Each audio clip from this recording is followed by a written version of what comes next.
Au moment où ils ont appelé mon nom, la salle a explosé de joie, mais aucun de ces cris n'était pour moi. Je suis resté figé sous la lueur crue des projecteurs de la scène, ma toque pressée contre ma poitrine, mon diplôme tout juste acquis tremblant légèrement dans ma main. Autour de moi, des familles pleuraient, applaudissaient, riaient. Des parents fiers agitaient des ballons. Des époux tenaient des pancartes. Des enfants criaient le nom de leurs proches diplômés. Mais pour moi, il n'y avait personne. Mon nom a résonné dans les haut-parleurs de l'amphithéâtre. Lucas Mercier. Ce nom avait du poids. C'était un nom que je m'étais réapproprié après 4 années épuisantes de cours du soir, de doubles équipes et de plats surgelés. C'était le nom que j'avais écrit sur des formulaires d'inscription, des demandes de bourse et lors d'interminables entretiens d'embauche. J'avais tout donné à ce nom pour ma femme Sophie et nos 2 enfants, Chloé, tout juste 11 ans, et Léo, 8 ans. Je travaillais sur les chantiers le jour, je livrais des courses la nuit et j'étudiais pendant qu'ils dormaient. Sophie m'avait promis qu'il serait là, au premier rang. On criera ton nom jusqu'à ce que tu pleures, avait-elle plaisanté il y a quelques semaines. Chloé est déjà en train de peindre une pancarte. Mais ce soir, alors que je scrutais la foule, rangée après rangée, je n'ai pas vu un seul visage familier. Pas de Sophie, pas de Chloé, pas de Léo, pas même mes parents. Ils n'étaient pas en retard. Ils n'étaient simplement pas venus. J'ai serré la main du directeur, posé pour une photo solitaire, puis je suis descendu de l'estrade avec un sourire qui n'avait rien de réel. Quand je suis entré dans le couloir arrière et que j'ai enfin regardé mon téléphone, il n'y avait aucun appel en absence, juste un message non lu de Sophie. Il faut qu'on parle, c'est urgent. Je me suis figé. Pas de félicitations. Pas de nous sommes fiers de toi. Juste de l'urgence. Mon estomac s'est noué. J'ai tapoté l'écran et le message suivant est apparu comme une balle en plein cœur. Je ne voulais pas que tu la prennes par quelqu'un d'autre. Mais je suis chez ton frère Thomas. On se voit depuis un moment maintenant. Je ne voulais pas gâcher ta journée. Je ne pouvais juste plus mentir. Je fixais les mots sans cligner des yeux. Thomas, mon frère aîné, celui qui gagnait toujours, celui avec qui j'avais construit notre clôture. Celui qui avait été mon témoin de mariage. Celui qui avait invité Sophie à son barbecue tout en me disant de me concentrer sur ma remise de diplôme. Ils étaient ensemble, pas seulement ce soir, mais depuis un moment, et elle avait attendu l'exact moment où mon nom était appelé pour envoyer ce message. Il n'y avait pas d'excuse, juste une confession froide et calculée. Elle avait choisi d'être dans son jardin plutôt que dans mon camp, et elle avait emmené les enfants. Je me suis laissé glisser lentement jusqu'au sol, le dos contre le mur du couloir de l'université, mes mains serrant le téléphone comme s'il allait se briser. Ma vision s'est brouillée, non pas à cause des larmes, mais à cause de cette sorte d'engourdissement qui s'installe profondément dans vos os. Pas de cris, pas de rage, juste le silence. Et dans ce silence, une pensée s'est aiguisée doucement en moi, comme une lame tirée lentement de son fourreau. Voyons voir comment ça va se passer, Sophie. J'espère que le barbecue en valait la peine. Le vent dehors mordait à travers ma toge alors que je sortais sur le parvis de l'université, le dossier du diplôme coincé sous mon bras.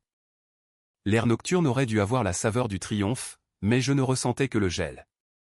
Partout autour de moi, des familles posaient pour des photos, s'embrassaient, se tapaient dans les mains, riaient, une marée de gens s'imprégnant d'un souvenir qu'ils chériraient pour toujours. Et moi, j'étais juste un homme debout sous un réverbère, tenant les morceaux d'un rêve que j'avais bâti pour d'autres. Des gens qui m'avaient laissé tomber pour des côtes de bœuf et de la bière dans un jardin. J'ai déverrouillé mon téléphone à nouveau. Peut-être était-ce une erreur. Peut-être y avait-il un deuxième message, une sorte d'explication. Non, juste les mots de Sophie brillant encore comme du poison. Je ne voulais pas gâcher ta journée. J'ai ouvert les réseaux sociaux, les mains tremblantes. Le profil de Thomas était public. Il avait toujours aimé l'attention. Et c'était là. Barbecue en famille. Rien ne vaut les soirées d'été. Des photos empilées les unes après les autres. Sophie retournant des burgers. Chloé enveloppée dans une serviette de plage. Léo sur les épaules de Thomas, riant comme s'il n'avait même pas remarqué mon absence. Mes parents tenant des verres, applaudissant comme si c'était une sorte de fête. Personne n'avait l'air de remarquer que je manquais. Personne n'avait l'air coupable. J'ai fait défiler les commentaires. Que des éloges. Quelle belle famille. Ça a l'air génial. Superbe soirée.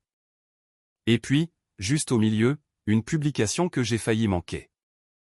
Elle a clignoté brièvement avant de disparaître. C'était l'un de ces bugs où la photo charge une seconde avant que quelqu'un ne la supprime. Sophie enlacée autour de Thomas, l'embrassant, portant la même robe d'été rouge que je lui avais offerte pour notre anniversaire l'an dernier. Elle l'avait supprimée, mais pas avant que je ne fasse une capture d'écran. Je suis resté debout sur ce parking à fixer cette image, le cœur battant à tout rompre, mais toujours sans larmes. Quelque chose en moi était déjà mort au moment où je suis descendu de cette scène et que j'ai réalisé que personne ne viendrait. Cette photo n'était pas de la douleur, c'était du carburant. J'ai marché jusqu'à ma voiture, mis le contact et conduit jusqu'à la maison. Pas vite, pas de manière erratique, juste calme, d'un calme mortel. La maison était silencieuse quand je suis entré. Évidemment. J'ai regardé autour de moi. Les murs étaient encore décorés au goût de Sophie. Des motifs floraux, du bois ciré, un éclairage tamisé. J'avais fabriqué la plupart des meubles moi-même. J'avais dépensé mes primes pour moderniser la cuisine pour elle. Passer des nuits à réparer des fuites, à peindre les chambres des enfants. Ce n'était pas juste une maison. C'était la toile de fond de mon sacrifice. Et maintenant, cela ressemblait à un musée de ma propre naïveté. Je me suis assis au comptoir de la cuisine et j'ai ouvert mon ordinateur portable. Ce qu'il ne savait pas, c'est que j'avais toujours été prudent avec les finances. Sophie avait l'habitude de rire de mon côté obsessionnel. Elle pensait que ce n'était que des tableurs et des suivis de budget, mais c'était plus, beaucoup plus. J'avais appris discrètement à me protéger il y a des années. J'avais discrètement créé une SASU, Société par Action Simplifiée Unipersonnelle, à mon nom lorsqu'une activité secondaire avait décollé. 30% de chaque paiement y allait depuis lors. Le compte épargne commun que Sophie avait vidé ce matin-là, ce n'était que la surface. Les vrais actifs, chaque centime, étaient scellés dans des placements sécurisés avec double authentification, vérification biométrique et aucune trace à son nom. Elle pensait avoir tout pris. Elle ne savait pas que je gardais le vrai trésor sous les radars. J'ai ouvert un autre onglet, chercher le cabinet de Thomas. Il avait été promu récemment. Une grosse boîte, beaucoup de visibilité. Ils ne savaient pas encore quel genre d'homme ils avaient promu. Mais ils allaient le savoir. Je n'allais pas crier. Je n'allais pas supplier. J'allais démanteler leur monde méthodiquement, légalement, silencieusement. Et au moment où ils sentiraient les secousses, je serais déjà parti de leur vie, complètement. 3 jours ont passé, 3 jours de silence, pas de réponse, pas de réplique, pas d'explication. Sophie a envoyé un nouveau SMS. S'il te plaît, est-ce qu'on peut juste parler? Je suis désolé de la façon dont c'est sorti. Tu n'étais pas censé la prendre comme ça. Thomas dit que tu es dramatique. J'ai lu chaque message une fois, puis je les ai archivés. Thomas, mon frère, a même essayé de m'appeler 2 fois. J'ai laissé sonner. L'homme qui avait volé ma femme, mes enfants et ma dignité voulait parler. Il n'avait aucune idée de ce qui arrivait, car pendant qu'ils étaient occupés à jouer à la dinette, je mettais la touche finale à quelque chose de bien plus puissant que la rage. J'ai attendu le vendredi matin. Puis je me suis glissé dans une bibliothèque publique du centre-ville, j'ai utilisé le Wi-Fi invité et j'ai créé une adresse email jetable. Aucune trace, aucune empreinte numérique, juste une exécution calme et prudente. Objet, urgent, conflit d'intérêts et violation de l'éthique interne. J'ai joint des captures d'écran de Thomas et Sophie ensemble dans des hôtels. Chacune d'elles était liée à des remboursements de frais de voyage de l'entreprise, des notes de frais soumises au nom de Thomas détaillant des dîners, des surclassements ensuite et des billets d'avion qu'il avait réservés avec les cartes de l'entreprise. Un fil de discussion Gmail que j'avais trouvé sur le compte de Sophie. Elle avait oublié de se déconnecter de notre ordinateur portable partagé. Dans un email, elle écrivait « Il n'en a aucune idée. Il est trop concentré sur son diplôme. » Après ce week-end, je vide les comptes joints et je lui dis. Je l'ai envoyé directement au service des ressources humaines de l'entreprise de Thomas, avec copie au responsable de la conformité. Puis j'ai fermé l'ordinateur, je suis sorti de la bibliothèque et je suis rentré chez moi pour attendre. Dès le samedi soir, les ondes de choc s'étaient transformées en vagues. Le statut LinkedIn de Thomas a discrètement changé pour « à l'écoute d'opportunités », cadre marketing disponible pour consulting. L'Instagram de Sophie, autrefois un catalogue de moments familiaux mis en scène, est devenu sombre, privé, silencieux. Mais ce n'était même pas la meilleure partie. Le dimanche matin, j'ai retrouvé Marc Lefebvre, un vieil ami de la fac de droit qui me devait quelques faveurs. Il m'avait aidé à mettre en place ma structure financière. Là, je lui ai remis la pile finale de papier que j'avais passé des jours à perfectionner.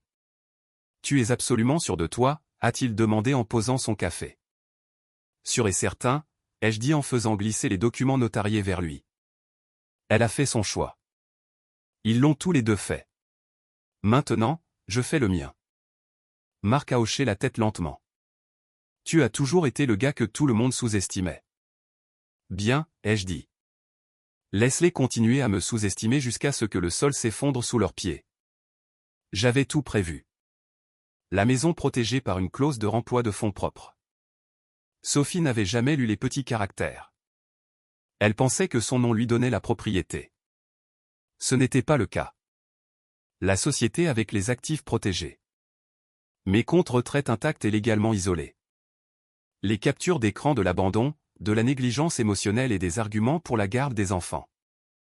Une documentation complète de sa liaison, parfaitement synchronisée avec ma remise de diplôme. Ce soir-là, Sophie s'est enfin montrée. Elle avait l'air différente. Épuisée, le maquillage coulé, les yeux bouffis. Son sourire parfait, celui qu'elle portait comme un masque, avait disparu. Elle a frappé, puis martelé la porte. « Lucas, s'il te plaît, ouvre la porte. Je suis désolé. S'il te plaît. » Ça a dérapé. J'ai entrouvert la porte. Elle m'a regardé comme si elle ne reconnaissait pas l'homme derrière. « Je suis désolé », a-t-elle chuchoté, les mains tremblantes. Thomas a perdu son boulot. Thomas est furieux. Mes parents ont honte. Cette maison n'est plus à toi, ai-je dit, calme comme un moine. Tu recevras les papiers demain. Boîte aux lettres. Surveille-la. Lucas, s'il te plaît, écoute juste. Je me suis penché vers elle. Tu m'as dit de regarder le live stream parce que tu étais trop occupé pour venir. J'ai fait une pause. Installe-toi bien. J'espère que tu apprécieras de regarder le reste de ta vie de la même manière, à distance. Puis j'ai fermé la porte et je ne me suis pas retourné. Dès le lundi matin, les conséquences ont commencé à s'accumuler. Sophie a essayé de se connecter à notre application bancaire, verrouillée. Elle a essayé la carte de crédit, refusée. Elle a conduit jusqu'à la banque en personne, furieuse et confuse, pour s'entendre dire calmement, les comptes joints ont été clôturés il y a 2 jours. Madame, les actifs ont été légalement transférés vers une structure protégée au nom de Monsieur Mercier. Je suis sa femme, a-t-elle claqué. Ex-femme, a dit la guichetière avec une précision douce. Monsieur Mercier a déposé la demande ce matin. Elle est sortie en trombe, humiliée. Et ça ne s'est pas arrêté là. Sur le parking, elle a trouvé sa voiture bloquée par un sabot. Il s'avère qu'elle était en leasing au nom de la société de Thomas. Et comme Thomas était maintenant suspendu, dans l'attente d'un audit interne complet, le cabinet avait révoqué tous les privilèges d'entreprise. La clé électronique ne fonctionnait même plus.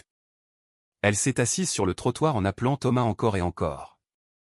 Il n'a pas répondu parce que Thomas, pendant ce temps, était dans une salle de conférence avec 3 auditeurs internes et un responsable de la conformité passant en revue chaque email qu'il avait jamais envoyé via le serveur de l'entreprise.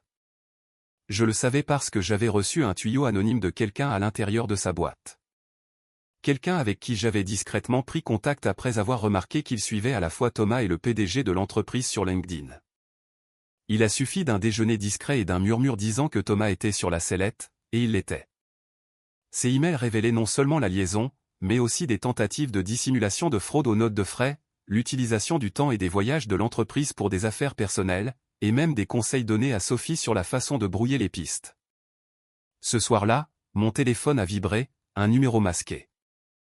J'ai failli l'ignorer, mais une notification est arrivée, un message vidéo. J'ai appuyé. C'était Sophie. Elle était assise dans ce qui ressemblait à une chambre de motel, les cheveux en bataille, les yeux injectés de sang, le maquillage étalé. « Lucas » a-t-elle commencé, la voix brisée. « S'il te plaît, Est-ce qu'on peut parler? J'ai fait une erreur.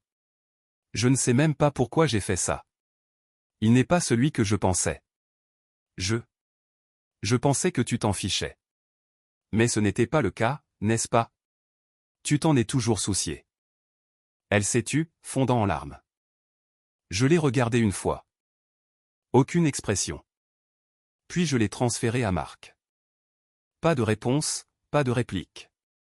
Cette nuit-là, j'ai mieux dormi que je ne l'avais fait depuis des années. 2 semaines plus tard, le divorce a été rapide, brutal.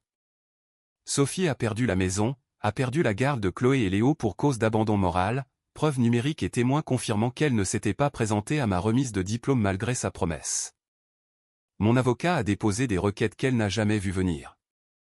Elle n'avait aucune idée à quel point ma préparation avait été hermétique. Ses revendications sur mes actifs professionnels cachés ont été rejetées. Même la voiture qu'elle essayait de garder a été saisie.